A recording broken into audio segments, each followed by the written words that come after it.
Bismillahirrahmanirrahim. Assalamualaikum warahmatullahi wabarakatuh. Alhamdulillahirabbil alamin wa bihi nasta'in wa ala umuri dunya waddin wa ala alihi washabihi ajmain. Amma ba'du. Yang terhormat Ibu Kepala SMP 2 Lebakwangi, yang terhormat Bapak Ibu Dewan Guru serta staf tata usaha.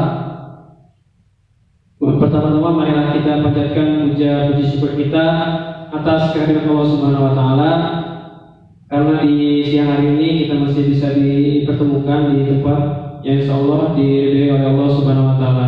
Amin. Salawat serta salam semoga senantiasa tercurah limpahkan kepada junjungan kita Nabi besar Muhammad sallallahu alaihi wasallam, kepada keluarganya, sahabatnya, dan juga kita selaku umatnya hingga akhir zaman.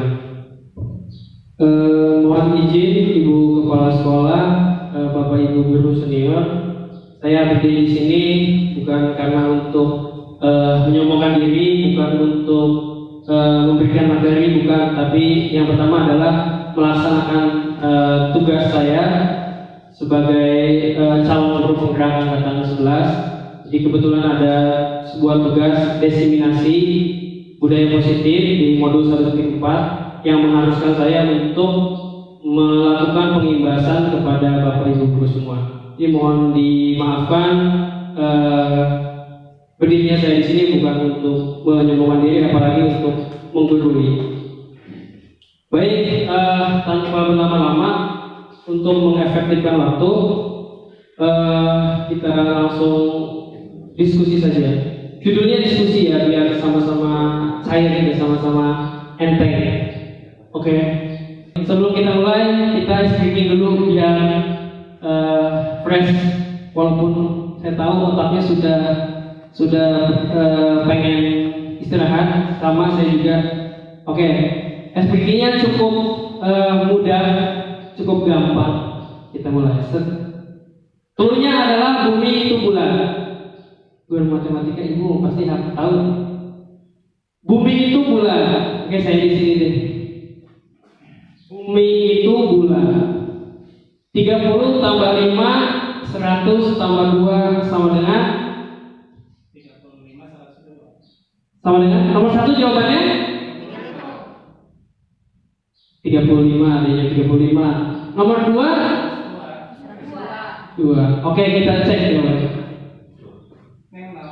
Yang benar siapa? 8 1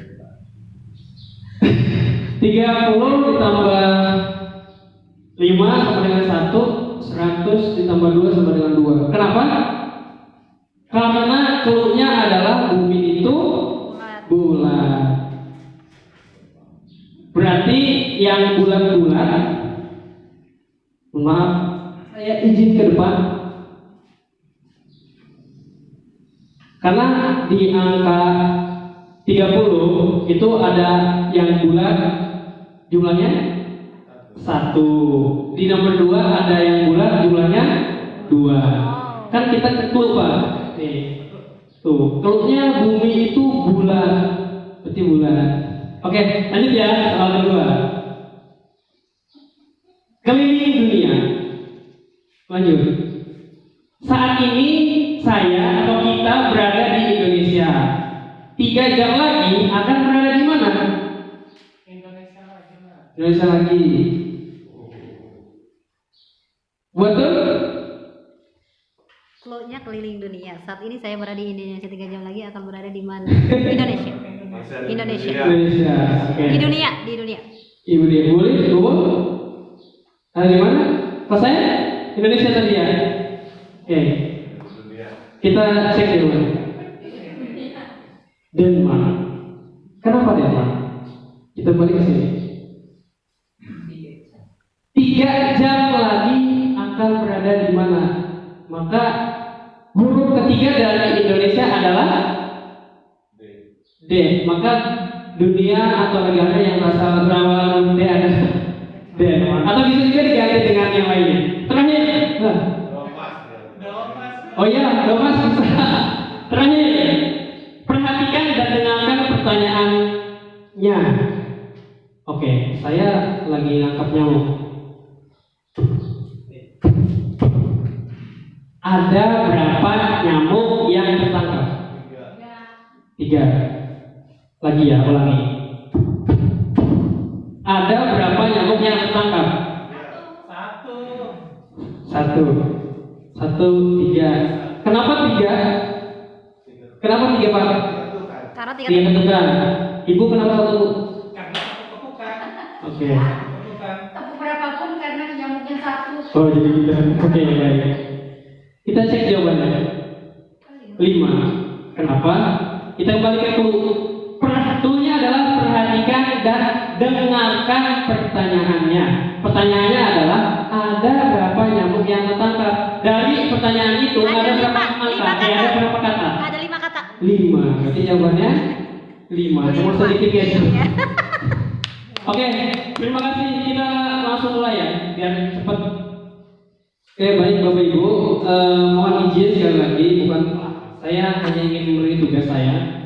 Kita pembahasannya ini konsep budaya positif. Jadi ada 8 poin yang akan kita diskusikan terkait dengan budaya positif. Kita ke pertanyaan pemantik dulu. Ada 3 pertanyaan. Hukuman dapat mendisiplinkan anak. Yang kedua, pemberian hukuman dengan hal positif seperti membaca atau membersihkan halaman sekolah dapat meningkatkan disiplin anak. Yang ketiga, memberi penghargaan dapat meningkatkan motivasi belajar anak. Saya mohon tanggapannya, diskusinya 1 tanggapan dari ketiga pernyataan itu. Apakah Bapak Ibu setuju? Apakah tidak? Beserta alasannya. Kembali.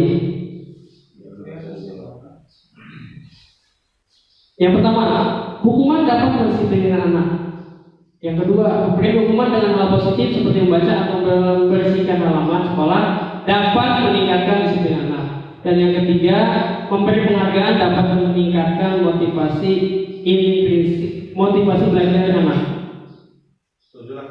Setuju. Kenapa, Pak?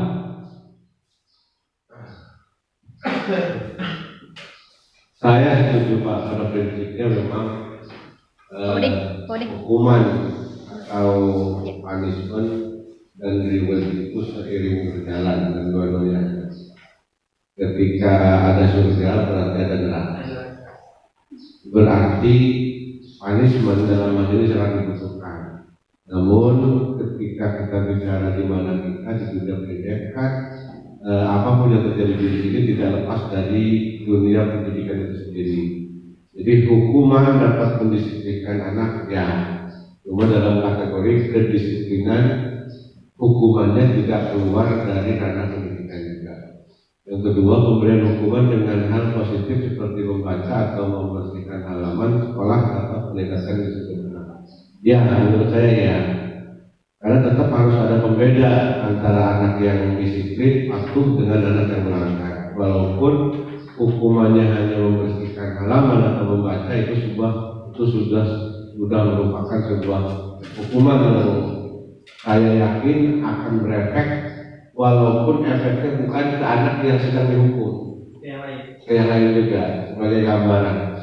Ketiga, memberi penghargaan dapat meningkatkan motivasi belajar. Ya, ini sering saya lakukan walaupun dengan uang 2.000 kita tidak belajar itu rebutan. Nanti minta lagi, gitu ya. Walaupun permen 1, kadang-kadang saya ngantongnya di permen atau apa untuk cepat-cepat jawab. Gitu aja Pak. Terima kasih. Oke, terima kasih kepada Pak Bayi yang sudah memberikan pendapatnya. Oke, kita lanjut ya. Oh, nggak kelihatan ya. Oke, nggak apa-apa deh. Ini ada lingkaran. Jadi yang paling tengah itu adalah peraturan kelas, kemudian naik ke keyakinan kelas, kemudian naik ke lingkungan positif, dan yang terakhir budaya positif. Kenapa budaya positif ada di lingkaran kedua? Karena kita berawal dari peraturan kelas yang kita buat di kelas. Kalau peraturan kelas sudah ada di kelas, sudah diciptakan oleh Bapak Ibu wali kelas. Selanjutnya adalah dirubah menjadi keyakinan kelas. Kalau keyakinan kelas sudah ada, sudah diterapkan, maka diharapkan kita dapat menciptakan lingkungan yang positif. Kalau lingkungan sekolah sudah positif, maka akan diharapkan akan terciptanya budaya positif. Seperti itu. Oke, kita lanjut. Saya rasa Bapak Ibu yang sudah senior semua memegang teguh trilogi pendidikannya. Ini maka berubah-ubah. Yang trilogi Ingat Sosun Tulodo, Iman Mangun Karso, dan Tuturi Handayani. Yang artinya Ingat Sosun Tulodo di depan apa? Masih ingat? Waduh. Oke. Waduh. Ya, kita ingat yang paling. Semoga masih bisa ingat, Pak. Ingat Sosun Tulodo di depan memberikan contoh atau teladan. Itu Ingat Sosun Tulodo. Kemudian Ingmadio Mangun Karso. Ya, Ingmadio Mangun Karso itu artinya di tengah itu seperti merangkul. Kemudian di belakang yang terakhir Tuturi Handayani, di belakang memberi dorongan atau motivasi. Oke, lanjut. Kita berbicara disiplin positif. Disiplin itu berasal dari kata disiplina, katanya. Artinya itu belajar. Belajar apa? Di sini disiplin itu mengacu pada disiplin diri memiliki tanggung jawab terhadap apa yang dilakukan berdasarkan nilai-nilai yang diyakini. Saya sedikit menggarisbawahi di situ adalah memiliki tanggung jawab terhadap apa yang dilakukannya. Kalau misalkan di situ yang kedua ada, kita disiplin positif ya, yang kedua ya. Ada kata imbalan penghargaan atau reward, ancaman atau hukuman. Sekarang saya sedikit bertanya, kalau misalkan kita datang bekerja pagi-pagi atau anak murid pagi-pagi datang ke sekolah, tapi tujuannya untuk menghindari hukuman dari bapak ibu gurunya, itu termasuk disiplin bukan? Masuk disiplin bukan? Disiplin, oke. Disiplin ya, menurut Bapak ini. Jadi sesuai dengan yang ada, bahwa disiplin itu adalah bentuk tanggung jawab terhadap apa yang dilakukannya. Kalau kita atau murid kita melakukan sesuatu karena takut dapat teguran, dapat hukuman, atau karena ingin dipuji atau ingin dapat penghargaan dari gurunya, dari atasannya, itu belum dikatakan disiplin. Karena di sini disiplin itu adalah bentuk tanggung jawab terhadap apa yang kita lakukan.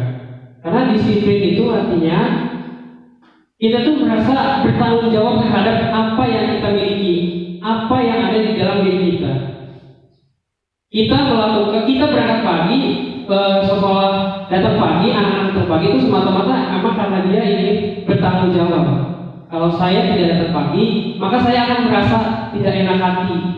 Seperti itu, sederhananya. Oke, kita lanjut saja. Yang berikutnya adalah nilai-nilai kebajikan. Saya rasa nilai-nilai kebajikan Bapak Ibu semua sudah punya, sudah paham lah. Saya yakin. Yang sekali lagi di Gebar-Gebar itu lagi booming itu adalah yaitu profil pelajar Pancasila. Ada 6 dimensi: beriman dan bertakwa pada Tuhan Yang Maha Esa, berkebinekaan dan berakhlak mulia, berkebinekaan global, nalar kritis, gotong royong, mandiri, kreatif. Itu dimensi profil pelajar Pancasila. Dan yang selanjutnya adalah keterampilan. Nilai-nilai keterampilan dapat dipercaya lurus hati, pendengar yang aktif, tidak merendahkan orang lain, dan memberikan yang terbaik dari diri. Oke. Kita kebutuhan dasar manusia. Saya sedikit tersentuh ketika belajar materi ini. Kenapa? Karena di sekolah kita, setelah saya dalami, ini menurut saya pribadi, ketika ada anak yang menyimpang, ketika dilihat dari sudut pandang ini, maka kita akan sedikit merasa saya akan merasa sedikit egois. Pertanyaannya gini, kasus Firman, menurut Bapak Ibu semua yang ngajar Firman, kenapa Firman berbuat contoh di kelas ngantuk, pengen cepet pulang, terus suka goda-godain cewek di kelasnya? Kalau dilihat dari sudut pandang ini, ada kebutuhan dasarnya yang tidak terpenuhi. Itu sesuatu yang dilakukan untuk mendapatkan apa yang kita inginkan dasarnya. Nah, ini nih kebutuhan dasar manusia: bertahan hidup, cinta dan kasih sayang, kebebasan, kesenangan dan kekuasaan. Jadi setiap tingkah laku anak, kalau kita lihat dari sudut pandang ini, pasti ada yang tidak terpenuhi. Kalau di sini sih mayoritas yang tidak terpenuhi itu karena, mohon maaf, mayoritasnya orang tuanya, mohon maaf, broker dan jadi Arab. Maka adalah salah satunya yang tidak terpenuhi adalah cinta dan kasih sayang. Bagian besar, walaupun tidak semua. Oke, kita lanjut. Ilustrasi ini. Firman merupakan seorang yang suka genit terhadap perempuan. Setiap kali ia memandang perempuan, dia selalu mengedipkan mata sambil berkata, "Love you." Saya pernah melihat soalnya tulis di kelas 8, "Love you" katanya gitu. Ke muridnya Pak, yang lain gitu. Terus kadang-kadang suka gini, mohon maaf, ke siswa, ya pantatnya kan, mohon maaf gitu. Nah, memang sedikit apa ya, menyimpang sih. Cuman kalau kita tarik ke belakang, setelah kita ngobrol sedikit dengan orang tuanya, ternyata oh iya, ada beberapa kebutuhan yang tidak terpenuhi. Oke, kita bertanya, kebutuhan dasar apa yang tidak dipenuhi Firman? Menurut saya, kebutuhan apa yang tidak dipenuhi Firman? Saya. Ada lagi? Waktu? Boleh? Sama kasih sayang. Perhatian. Oh, iya Pak, betul, sama saya juga Pak. Tapi ketika nggak diajak sama saya lihatin, saya perhatikan ada begitu Pak. Itu. Jadi ketika dia ada guru dan ada guru-guru tertentu Pak, gitu, yang dibuat dia nyaman. Oke. Nanti ke wali kelasnya begini, Bun, begini. Oke, ilustrasi kedua. Ketika pelajaran PKN, ilustrasi ini Bun, bohongan. Bully selaku guru melihat Oksan mengeluarkan bajunya. Kemudian Bully menegur dan menyuruhnya memasukkan bajunya.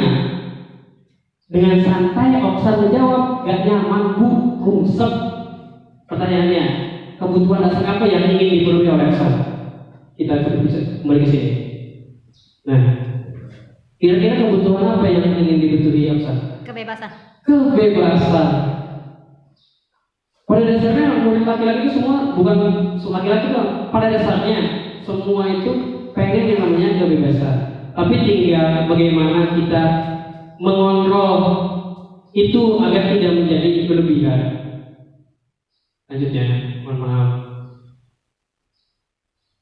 Nah, ini yang tadi kita bahas, yang tadi Bapak utarakan, motivasi perilaku manusia. Ada dua. Ada motivasi dari luar diri, ada motivasi dari diri sendiri yang kita sebut dengan motivasi ekstrinsik dan motivasi intrinsik. Ini kalau kita atau murid kita melakukan sesuatu karena takut dihukum sama kita, atau karena pengen dipuji sama kita, atau karena tadi yang Bapak bilang ada iming-iming duit di situ, maka itu adalah motivasi ekstrinsik. Baik apa? Baik sebetulnya, tapi tidak untuk jangka waktu yang lama. Contoh, kalau kita kasih uang ke satu orang siswa, pada saat dia tidak dikasih uang lagi di pertemuan selanjutnya atau di pertemuan berikutnya, maka dia motivasi belajarnya akan turun seperti itu. Sebetulnya kalau untuk jangka panjang, jangka waktu yang lama, kalau kitanya mau ulang lagi, mah nggak apa-apa. Tapi kalau kitanya rasa, oh iya, masa mau dikasih uang terus? Nah ini, saya pribadi susah Bapak Ibu, betul. Teori mah gampang, tapi prakteknya susah. Saya merasakan sendiri. Gimana caranya menumbuhkan motivasi intrinsik siswa itu sangat-sangat susah. Sangat susah. Jangankan tidak dikasih reward punishment, sudah dikasih reward pun, kasih uang dan iming-iming nilai besar, tetap motivasi belajarnya, kemauan untuk tampil di depan, kemauan untuk berbicara di depan sangat susah. Oke, lanjut kita ke motivasi intrinsik untuk menjadi orang yang mereka inginkan dan menghargai diri sendiri dengan nilai yang mereka percaya. Mohon izin Bapak Ibu, saya pribadi bukan berbicara kita semua, tapi sebab saya merasa bersyukur atas rezeki yang Allah berikan kepada saya di umur yang sekarang.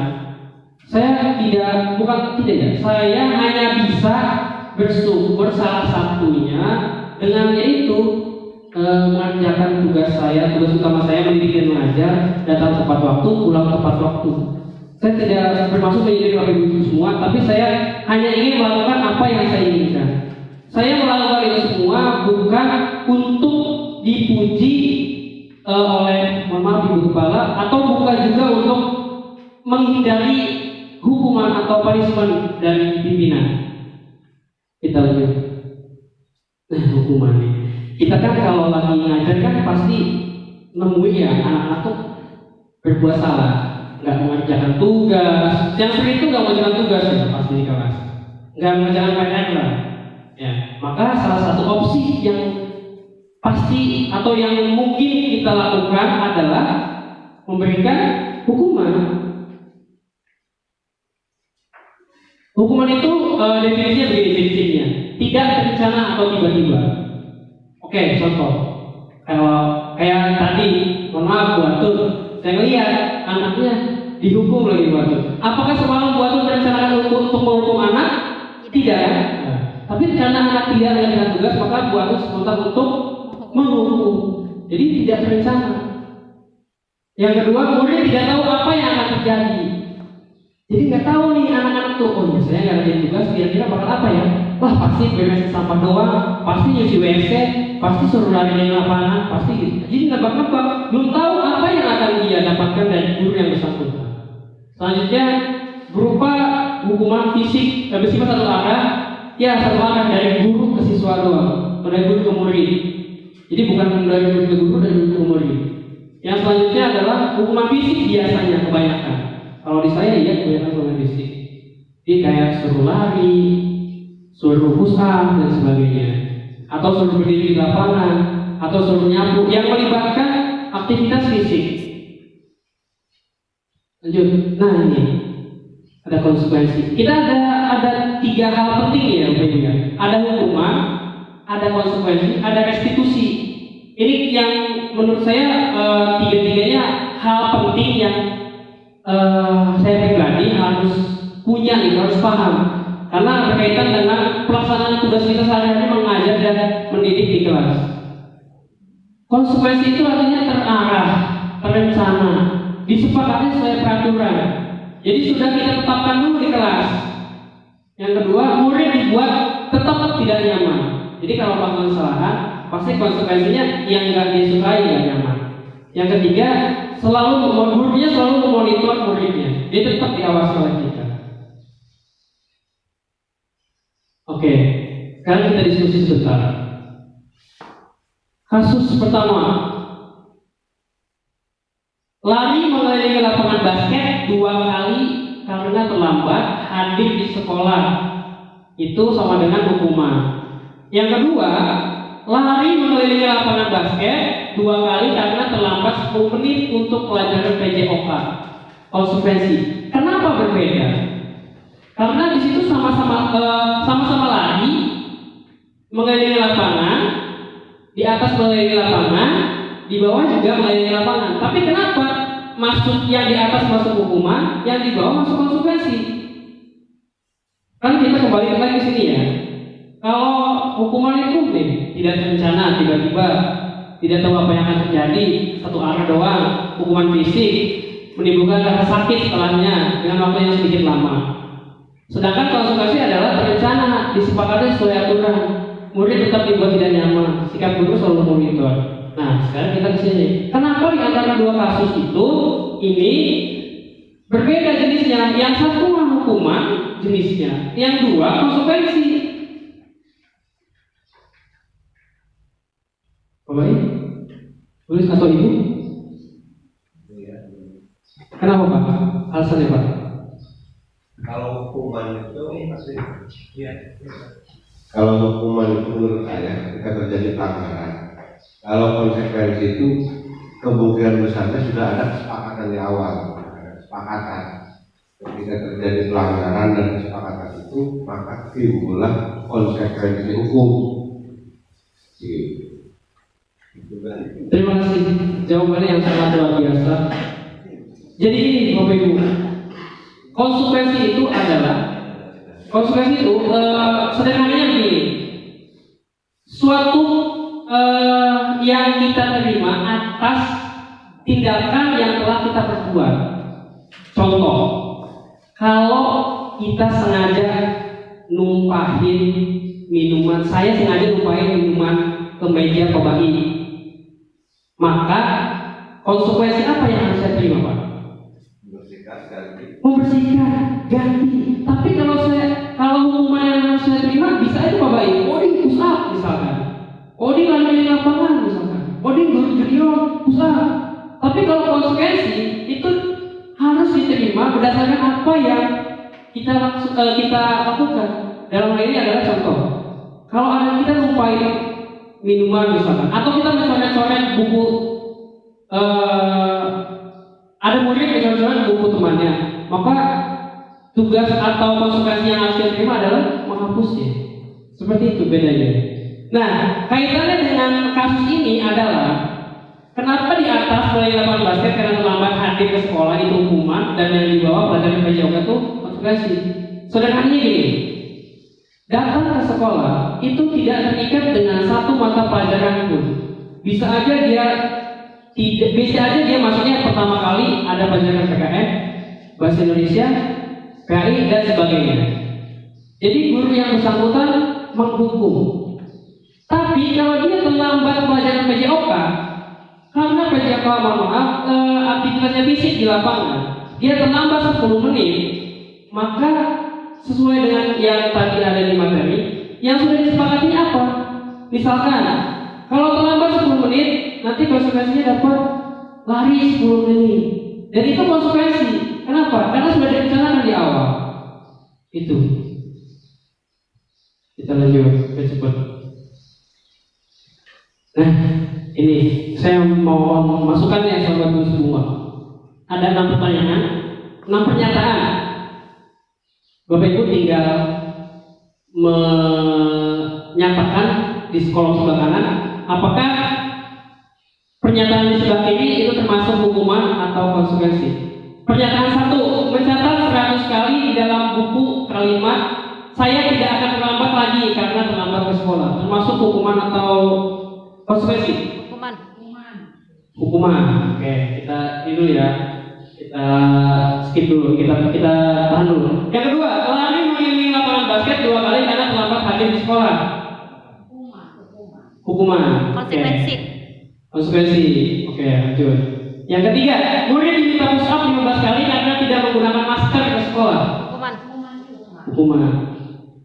Keempat, ada 7, mohon maaf. Menggantikan kertas tugas teman yang telah dicoret-coret. Hukuman. Konsekuensi. Membersihkan tumpahan air di meja tulis karena kesenggol pada saat belajar. Konsekuensi ya. Oke. Kita nomor 7, nomor 6. Murid disuruh untuk mengenakan sepatu seharian di sekolah karena tidak mengenakan sepatu hitam. Hukuman. Oke. Terakhir, lari mengelilingi lapangan basket 2 kali karena terlambat pada saat jam pelajaran PJOK. Konsekuensi. Kita lihat jawabannya. Berapa kali benar, berapa kali salah?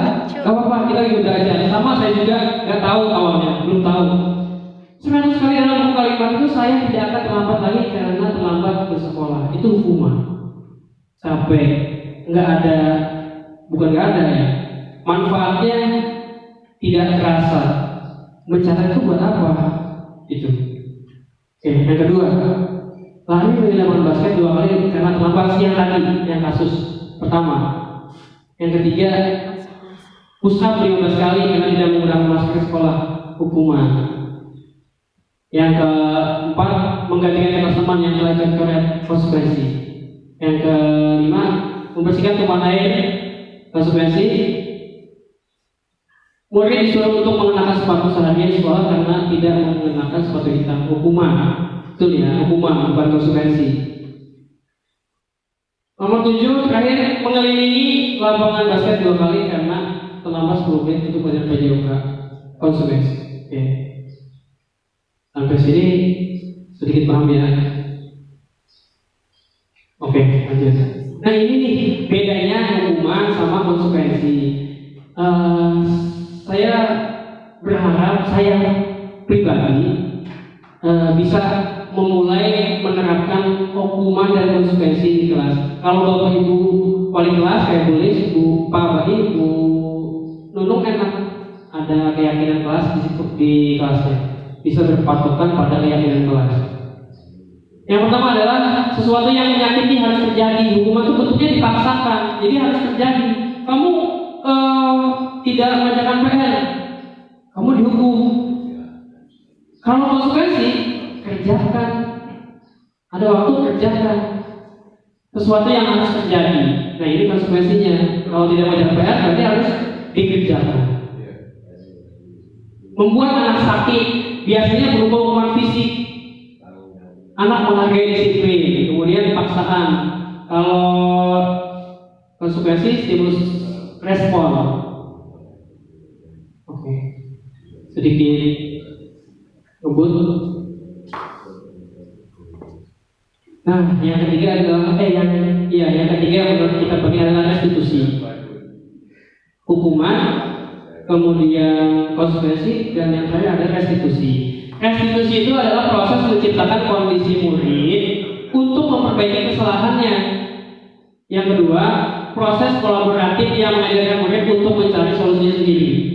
Sederhananya gini Bapak Ibu, ketika nanti Bapak Ibu wali kelas mendapati siswanya yang ada masalah, itu ditangani dengan coba pakai restitusi. Memang sulit. Teorinya gampang, tapi prakteknya sangat sulit. Saya rasakan sendiri karena berkali-kali coba menerapkan praktek restitusi, tapi sangat sulit. Jadi anak itu tidak dijudge, kamu tuh salah, kamu tuh terlambat, kamu tuh berantem. Harusnya jangan begitu, tapi tidak seperti itu. Cari solusinya dan kita tawarkan anak untuk memperbaiki sendiri, untuk mencari sendiri solusinya terkait masalah yang telah dia perbuat. Oke, kita lanjut dulu. Kemudian ada 5 posisi kontrol. Nah, kita sebagai guru wajib nih punya posisi ini. Pertanyaan saya untuk diri saya pribadi dan untuk Bapak Ibu semua, sekarang menurut Bapak Ibu guru, posisi kita lebih banyak di bagian apa di antara 5 ini? Kalau saya pribadi jujur, lebih banyak ke penghukum. Saya pribadi. Kalau saya teman. Saya teman. Ini kaitannya dengan guru ya, dengan siswa ya, Pak? Dengan guru dengan siswa. Kalau saya pribadi jujur, masih lebih banyak yang sebagai penghukum. Betul, saya merasa sendiri itu. Kita nanya sama diri kita sendiri, posisi kita sebagai apa di sini? Penghukumkah, pembuat merasa bersalahkah, sebagai temankah, atau pemantau, atau sebagai manajer? Oke, kita lanjut dulu. Nih, contoh penerapan 5 posisi kontrol. Kita punya kasus. Kasus yang pertama, siswa tidak memakai atribut lengkap saat upacara bendera. penghukum ya. Kalau posisi kita sebagai penghukum, maka kita akan menghukum murid kita untuk hormat di tiang bendera, di depan tiang bendera selama 1 jam. Itu posisi kita sebagai penghukum. Ini salah satu contoh kecil kesalahan yang dibuat siswa atau murid. Yang kedua, membuat merasa bersalah. Nah, contoh kalau ada anak yang melakukan kesalahan, kalau posisi kita sebagai membuat merasa bersalah, kita tinggal bilang ke murid kita, tuh, berapa kali sih Bapak Ibu harus memberitahu kamu selalu aja mengecewakan Bapak Ibu. Jadi dengan kita ngomong begitu, murid kalau murid yang mikir, pasti iya ya, kasihan Baper. Ibu, iya baper gitu. Coba Sina, kamu udah berkali-kali dibilangin sama Ibu, masih aja. Atau bisa juga kita sedikit lebih. Nah, tolong sih jangan berbuat terus, nanti Bapak Ibu, nanti bapaknya atau nanti ibunya ditegur sama ibu bapak sekolah, atau nanti ibunya dimarahin sama bapak ibu guru yang lain. Tuh, pasti kan kalau anaknya mikir ya, pasti ngerasa bersalah ya. Ini kasihan ya, Bu Atun tulis nanti dimarahin sama ibu kepala sekolah. Itu kalau posisinya sebagai membuat rasa bersalah. Kita lanjut. Yang ketiga, sebagai teman. Nah, sebagai teman itu posisinya ya kayak teman gitu. Contohnya nih, ayo dong ikuti aturan sekolah. Tolong bantu ibu ya sekali ini aja. Ya sudah, tidak apa-apa. Lain kali jangan sampai berbuat seperti ini lagi ya. Jadi posisi kita kayak teman. Contoh kalau ada anak yang telat, udah nggak apa-apa. Tapi besok jangan gitu lagi ya. Itu contoh sederhananya. Sekali lagi Bapak Ibu, saya pribadi merasa sangat-sangat susah dalam pengaplikasiannya. Bukan tidak mungkin, bukan tidak bisa, tapi memang saat ini sangat-sangat susah karena karakter siswa kita memang sedikit susah gitu, untuk saat ini. Tapi kedepannya kita berdoa semoga berubah. Yang keempat, pemantau. Kamu sudah melanggar peraturan sekolah. Kamu tahu kan konsekuensinya? Setelah upacara, kamu beli atributnya ke koperasi dan jangan diulangi lagi. Nah, yang terakhir, ini posisi yang terbaik itu, posisi yang tingkatannya paling tinggi itu sebagai manajer, sebagai pengontrol. Jadi di situ kita cuma nanya gitu, apakah kamu tahu kesalahan? Jadi kita cuma nanya nih, anak-anak telat nih atau nggak ada PR, satu orang lah bisa. Kamu kenapa? Apa salah kamu? Ditanya.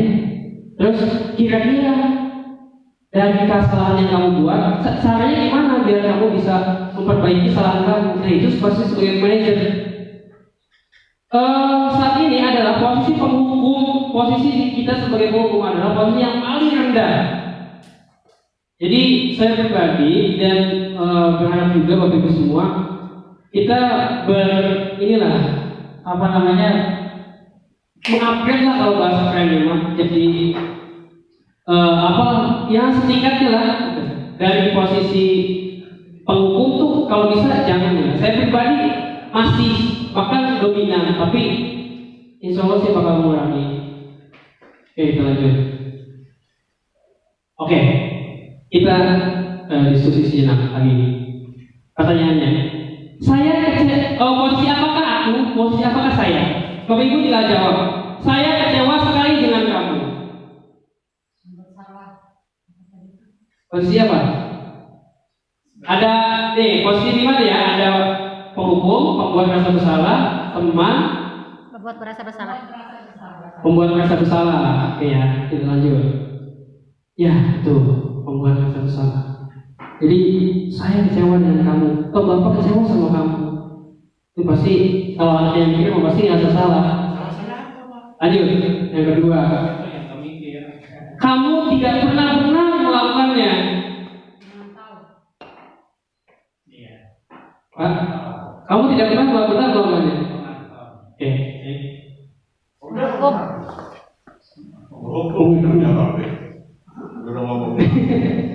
Oke, yang tadi. Ayolah, lakukan demi Bapak Ibu. Teman. Oke. Ya, betul. Pinter-pinter. Alhamdulillah. Jadi ada 5. Kita harus punya yang minimal yang penghukumnya dihilangin lah gitu. Walaupun sekali masih dipakai nggak apa-apa, tapi yang empatnya harus lebih dominan. Kalau untuk tingkatan manajer itu sudah di tingkatan kepala sekolah biasanya. Kepala sekolah, guru BK itu posisinya biasanya di manajer. Kalau kita sebagai guru, sebagai wali kelas biasanya sih sebagai teman, membuat rasa bersalah, pemantau. Kalau manajer itu sudah yang biasanya guru BK, kepala sekolah itu, sama wakasek biasanya yang menangani. Oke, lanjut. Oh iya, yang terakhir lupa. Kamu tidak pernah mendapat nilai jika tidak mengerjakan tugas. Apa? Manajer. Boleh semua jawab? Manajer. Oke, kita cek. Oh, mantap. Kan kita cuma mantau tuh. Kamu tidak mendapat nilai jika tidak mengerjakan tugas. Kita cuma mantau. Oke, kita ke materi hampir selesai nih. Bentar lagi lah, semoga selesai. Keyakinan kelas. Kenapa sih keyakinan kelas? Kenapa bukan peraturan kelas? Saya mau nanya ke Pak saya, tertulis kok dulu nggak ada selaku wali kelas. Karena ini berkaitan dengan keyakinan kelas, peraturan kelas yang telah dibuat di kelas. Karena kan saya guru bidang, bukan wali kelas maksudnya. Jadi cuma bikin kesepakatan belajar, bukan bikin keyakinan kelas. Menurut saya, kenapa harus keyakinan kelas? Kenapa bukan peraturan kelas? Saya minta pendapat dari Pak saya. Biar kelihatan videonya. Iya. Biar kelihatan. Itu kan sematanya sih, Pak. Ayo Pak, jalan Pak. Saya nyari kasih. Bapak pasti belum betul.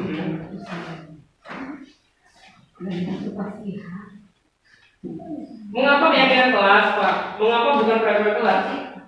Kenapa sih bukan peraturan aja? Kenapa harus keyakinan? Menurut Pak saya. Ya, untuk mengapa keyakinan kelas, mengapa bukan peraturan kelas? Kalau keyakinan kelas berarti anak sudah tahu aturan-aturan atau kesepakatan dari kelas tersebut. Tapi kalau bukan peraturan kelas, kenapa bukan peraturan kelas? Kalau peraturan kelas berarti ada aturan dan ada hukuman. Kalau keyakinan. Oke, baik Bapak Ibu, kita lanjut diskusi sejenak. Nah, ada pertanyaan. Kenapa kita harus pakai helm kalau mengendarai kendaraan roda 2? Yang kedua, mengapa kita harus mematuhi peraturan 3M? Memakai masker, mencuci tangan, dan menjaga jarak. Yang ketiga, mengapa kita memiliki peraturan harus datang tepat waktu pada saat mengikuti latihan? Ada yang mau berpendapat? Gini. Pasti jawabannya ada dua. Yang nomor satu, takut ada polisi, pasti kan? Itu. Atau yang kedua, untuk menjaga diri, untuk keselamatan. Itu. Yang kedua, mengapa kita memiliki peraturan 3M menggunakan masker? Karena kita harus sadar kalau kita nggak pakai masker, nggak mencuci tangan, nggak menjaga jarak, kita akan rentan terkena penyakit COVID, itu kan pada saat itu. Jadi kita harus sadar dulu tuh, itu yang namanya yakin. Jadi bukan semata-mata karena nanti ada satgas, nanti ada polisi, bukan. Dan yang terakhir adalah kenapa kita memiliki peraturan datang tepat waktu pada saat mengikuti pelatihan. Bukan karena untuk mendapat penghargaan, untuk menghindari hukuman, tapi karena kita sadar, kita yakin kalau kita datang terlambat, maka kita akan ketinggalan informasinya atau materi pelatihannya akan lewat. Ada beberapa yang akan tertinggal. Kita lanjut. Oke. Yang mana keyakinan kelas, yang mana peraturan kelas, yang mana keyakinan kelas? Coba, yang mana keyakinan kelas menurut Bapak Ibu? Yang kiri, yang hijau, atau yang putih? Yang mana yang keyakinan kelas? Menurut saya. Yang sebelah kiri, kesepakatan kelas, datang tepat waktu, mengucapkan salam, menjaga kebersihan sekolah, berdoa sebelum dan sudah kegiatan, aktif dalam pembelajaran. Yang kanan, kami guru dan murid saling menyayangi, kami murid yang semangat belajar. kami murid yang peduli dengan teman-teman. Yang mana yang merupakan keyakinan kelas? Sebelah kiri kah atau sebelah kanan kah? Kesepakatan kelas ini atau kesepakatan kelas kanan?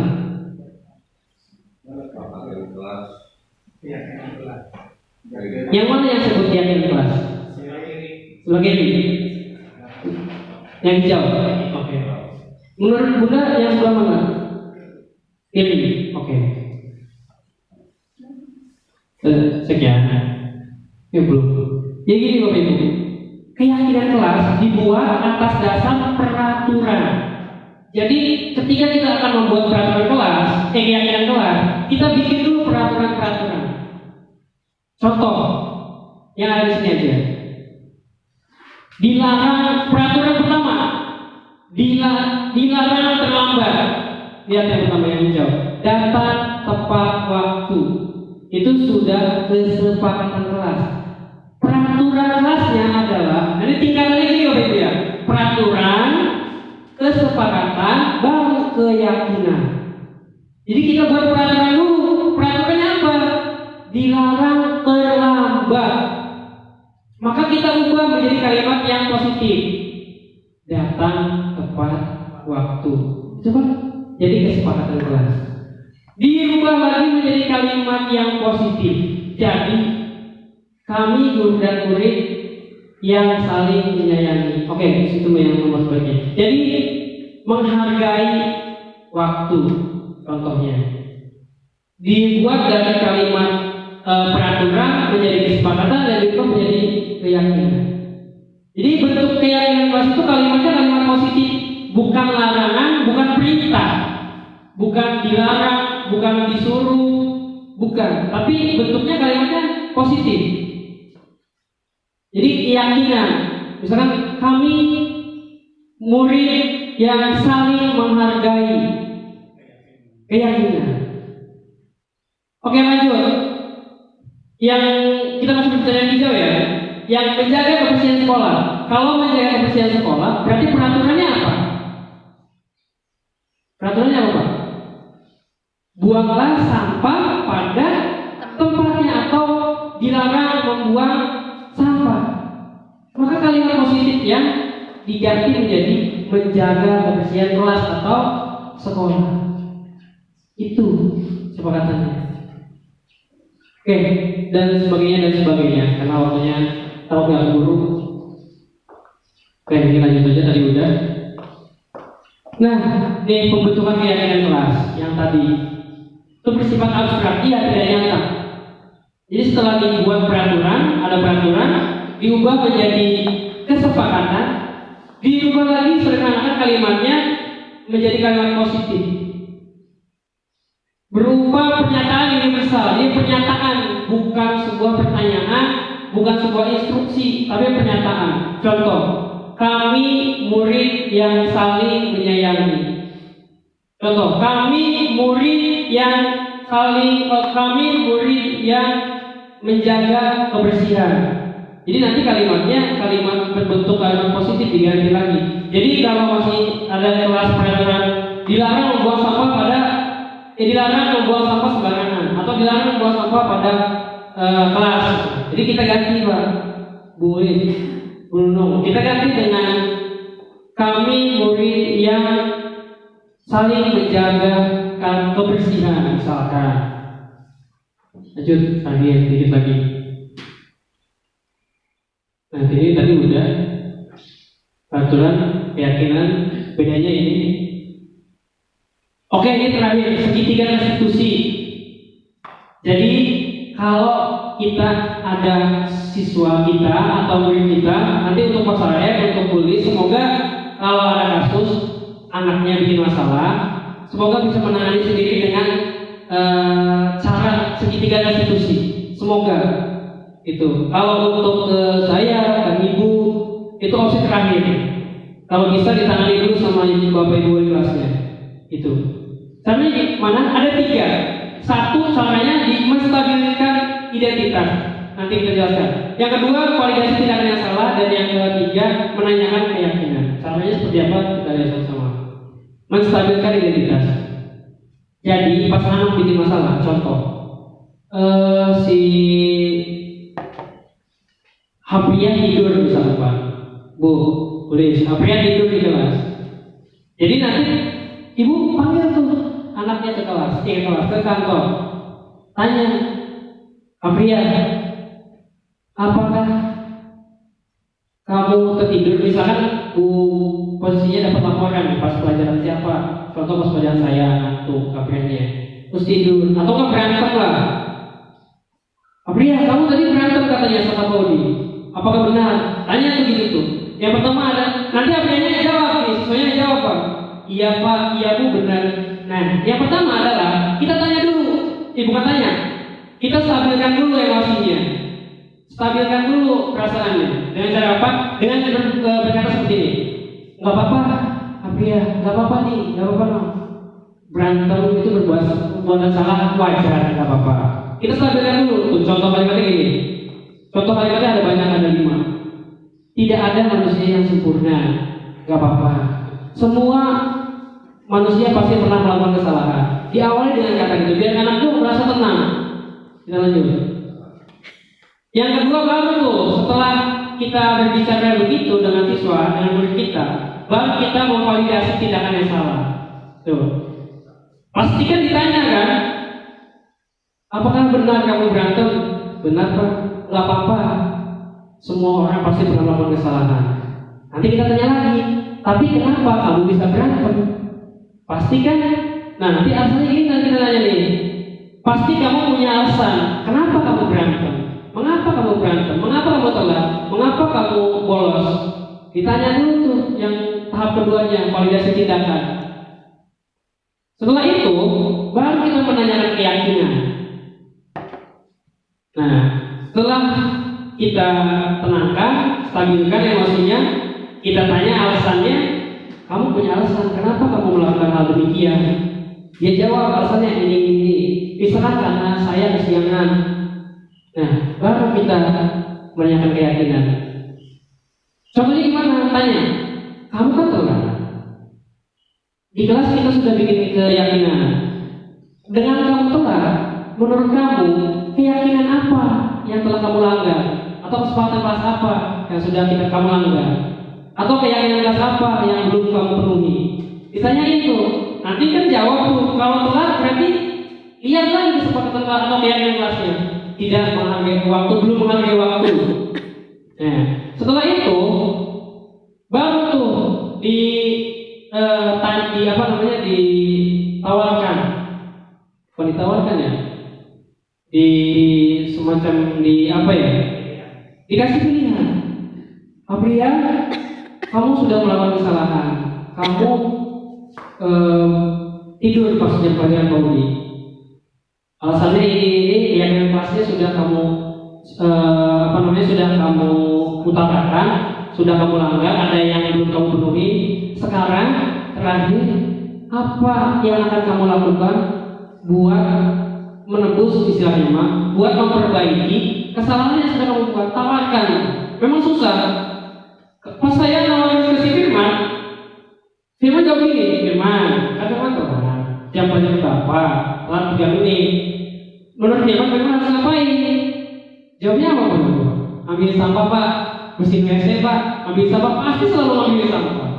Kenapa kita nggak arahkan anaknya buat ke hal-hal yang tadi, yang positif, yang konsekuensi lah contohnya. Kalau di pelajaran misal, konsekuensinya adalah dia telat 3 menit, berarti dia harus lari 3 menit.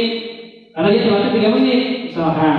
Itu lebih bermakna daripada misalkan dia telat di pelajaran saya, tapi saya nyuruh untuk buang sampah dan sebagainya. Memang sulit Bapak Ibu. Saya pribadi sangat merasakan sulit banget. Anak telat bingung mau diapain karena ditanya begini. Pasti jawabannya buang sampah aja Pak, ambil sampah aja Pak. Itu buang sampah aja Pak dan sebagainya. Oke, ini materi terakhir. Sekali lagi Bapak Ibu semua, sebelum saya tutup, kesimpulan ini adalah bahwa yang saya sampaikan itu adalah materi yang saya dapatkan. Ini hanyalah sebuah tugas yang harus saya penuhi, bukan semata-mata untuk menggurui, bukan semata-mata untuk memberikan materi, bukan, tapi untuk yang pertama adalah memenuhi tugas saya, yang kedua adalah sedikit berbagi, menyampaikan apa yang saya dapat materinya dari fasilitator dan instruktur. Jadi harapan saya yang pertama, untuk wali kelas bisa lebih bikin keyakinan kelas yang benar-benar yakin kelas. Yang kedua, kalau ada kasus bisa ditangani sendiri dengan yang tadi segitiga restitusi. Dan kalau ada anak yang bikin masalah, bisa lebih bijak menggunakan hukuman atau konsekuensi, biar anak tetap merasa nyaman, tetap merasa diterima, tidak terkucilkan. Itu. Memang betul saya pribadi sangat susah melaksanakannya. Teorinya gampang, saya bilang begini, tapi bohong Bapak Ibu. Saya juga kenyataannya masih susah mengaplikasikannya. Tapi semoga saya pribadi bisa memulai melaksanakan dan Bapak Ibu semua juga bisa mulai melaksanakan. Karena lingkungan positif itu, budaya positif itu akan tercipta dimulai dari hal-hal yang kecil. Diawali dengan peraturan kelas yang telah kita buat. Naik jadi keyakinan kelas, naik jadi kesepakatan kelas, naik jadi keyakinan kelas. Baru jadi lingkungan positif, yang baru jadi budaya positif di sekolah. Itu aja. Terima kasih Bapak Ibu semua untuk waktunya. Mohon maaf atas kesalahan saya, atas waktu yang telah tersita. Kesalahan datangnya dari saya, kesempurnaan datangnya dari Allah. Terima kasih. Wabillahi taufiq wal hidayah. Wassalamualaikum warahmatullahi wabarakatuh.